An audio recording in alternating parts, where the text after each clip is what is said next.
Welcome everyone to the DNC Real Estate Show. I'm D. I'm C. Hi everyone. Well, today our new topic is investment properties. Yes, sir. How to do in investment properties and some of the things to consider. So I'm gonna start out with the things that I consider when you get into investment properties, and then you can elaborate a little bit. Okay. Sure. I'll talk about the money side. Okay. All right. Well, a couple things. One of the first thing I think of. I want to look at the neighborhood. Okay. You want to look at the condition of the property. Let's talk a little bit about those two. Okay. The neighborhood. Why the neighborhood? So, why do you think the neighborhood? I'd like looking at the neighborhood because it depends on who you're going to have renting there. You know, what do the schools look like? What's the shopping There you go. availability? You know, a lot of people, they don't take this into consideration, but what's the crime rate around in the neighborhood? Big time. Those are things that are very important when you're trying to select a neighborhood. The big thing that I tell people all the time, especially about investment properties, is just keep in mind you're not going to live there. So it doesn't necessarily have to be finished to your qualities, but you want to make sure that you're finishing the property to the standards of the neighborhood. Well, also too, you gotta you want to pick a neighborhood where they actually tenants want to live, Sure. right? Yep. So if you don't have really people don't want to live in that particular area, you don't really probably want to look at that. Next things I want to talk about. We talk about neighborhood condition of property. So when I'm talking about condition of property, I'm talking about your fixer upper, or your ugly ducklings, as they say, or do you want something just cosmetically, like carpet, paint, something that you want to deal with. Sure. Now, when you're dealing with fixer uppers, one of the things that I always tell people, make sure you get a qualified professional to get in there early and find out all the issues that you have there. Sure. You know, Don't want any surprises. Exactly. Because it's about your money, not only your money, more so than anything, it's about your time also, Sure. too, to get all the work done. You know, just put some carpet and some paint and you put it back on the market, that's easy. But when you find them fixer-uppers, that's where people talk about return on investment. That's where most people get return on investment. Sometimes depends on, what type of condition it is. It might take longer because if you have structural issues or something, and that takes a long time to get taken care of, then it might not be a great investment. Sure. And what's your intention for the investment? Do you plan on holding the property and renting it out, or do you plan on just improving it and putting it back on the market? Absolutely. And the next one I want to talk about, what people don't really think about also too, taxes, property taxes. Some in the metropolitan areas, they're usually more higher, and outside the suburban areas, usually a little bit lower. But property taxes are huge, and you gotta factor that in because that takes a little bit of your money, right? Sure. And the other thing that people don't take into consideration is the cost of the homeowner's insurance. Ooh, yes. And the premium is a little bit higher because it is a rental property. So is it going to be vacant or is it going to be occupied?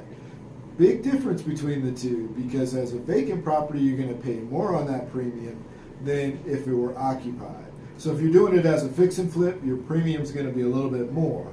If you're going to have a renter in there, it'll be a little bit less, but it still will be more than your primary residence. Also, too, if it's in a floodplain area, don't even get to that. Oh, wow. Yeah, Oh, let's my God. let's not talk about that. Okay. Very few of them in Colorado, but there are some properties that are in a flood zone. Right, So right. we talk to you on an individual basis for that. Right. Also, too, let's talk about property management.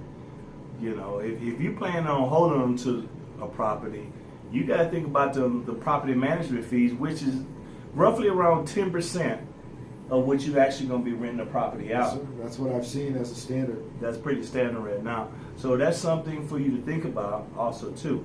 Now, last but not least, unexpected costs.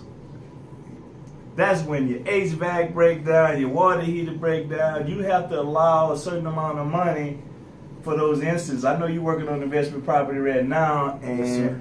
that extra, I need to get that duct taken care of, that you didn't think about, that extra money coming out of your pocket. Sure, there's always some additional things. It doesn't really matter how clever you think you are or your contractor is when you go through the property. That's why most people build in a contingency, because there's always going to be something that kind of pops up as you go along the way, especially when you start talking about taking down walls and making changes to the property. So there will always be some surprises. For instance, I have a conforming bedroom in the basement that we're putting in, and we spent the money for the egress window, but we didn't address the closet. So now we're paying a little bit of extra money to get the closet put in. But there are some things that you really need to take into consideration. Let's talk about a little bit about on the money side. You're looking at an investment property, you're going to have to put down a little bit more money than you would if it were just your primary residence. You know, we have loans that we could do with FHA and conventional loans where you can get in with as little as 3% down, 3.5% down on FHA. On an investment property, we're going to require that you put down a minimum of 20%. And you can't use gift funds. So your mom, brother, sister, uncle, cousin can't give you $10,000, $15,000. It has to be your own down payment money. And in most cases, they're also going to look at reserves. They're going to want to see you have about 6 months of reserves for that payment, somewhere in a bank or a 401k, something like that. So that's really something that important to keep in mind. Down payment's a little bit different.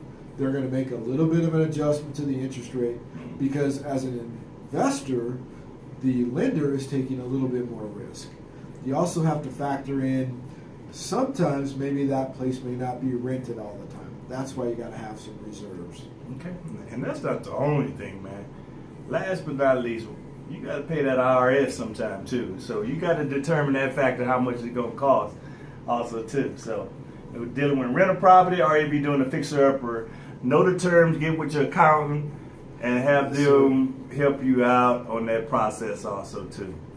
Well, why don't you give me your information? Hey, I'm Calvin Mallard. I'm with Fairway Independent Mortgage. You can always reach me direct at 720-364-9726. You can apply online at loansbycalvin.com, and you can also check me out on Facebook at Loans by Calvin. How about you, David? David Babineau, Caldwell Banker, Residential Brokerage. My phone number is 303-903-0395. You can also contact me on social media, The Real Estate Man 24/7. Have a blessed day, everyone. Have a great day, everybody. Thank you.